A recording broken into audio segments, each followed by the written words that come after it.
বড়দের প্রণাম ও ছোটদের ভালোবাসা দিয়ে চলে এলাম। আজ আমি করে দেখাবো চিংড়ি আলু পোস্ত। কড়াই গরম হয়েছে, এতে দেবো এবার সর্ষের তেল। তেলটা গরম হয়ে গেছে, এবার এর মধ্যে চিংড়ি মাছগুলো দিয়ে প্রনগুলো এরকমভাবে ভেজে নিয়েছি, খুব বেশি কিন্তু ভাজিনি। এর মধ্যে দিয়ে দেবো আলুগুলো এবার একটু ভেজে নেব। শুকনো লঙ্কাটা একটু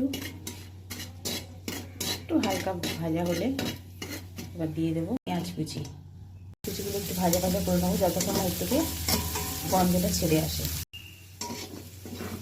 ভাজা হয়ে গেছে, একটু টমেটো দিয়ে দিচ্ছি। এগুলোর মধ্যে একটু লবণ দিয়ে ঢাকা দিয়ে রাখি, এবার একটু ঢাকা দিয়ে দেবো। টমেটোগুলো নরম হয়ে গেছে, দেখুন একটুখানি খুন্তি দিয়ে চাপলেই গলে যাবে। এবার এতে দিয়ে দিলাম পোস্ত বাটা।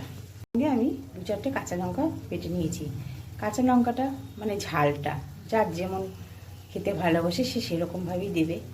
দিয়েছি, এবার লবণ দেবো সামান্য মিষ্টি, মানে এতে পেঁয়াজ আছে, আলু একটু মিষ্টি ভাব, তাই এটা তো মাছের আইটেম, তাই খুব বেশি মিষ্টি দেবো না।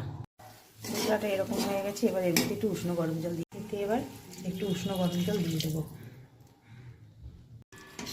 জল দিয়েছি, জলটা একটু ফুটলেই মাছ আর আলুটা একসাথে দিয়ে দেবো।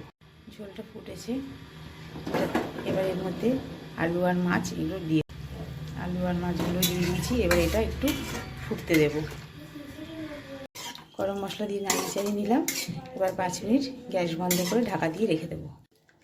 ঝোলটা এরকম মাখা হওয়ার পর একটু দিয়ে দেবো গরম মশলা। চিংড়ি আলু পোস্ত আমার রেডি।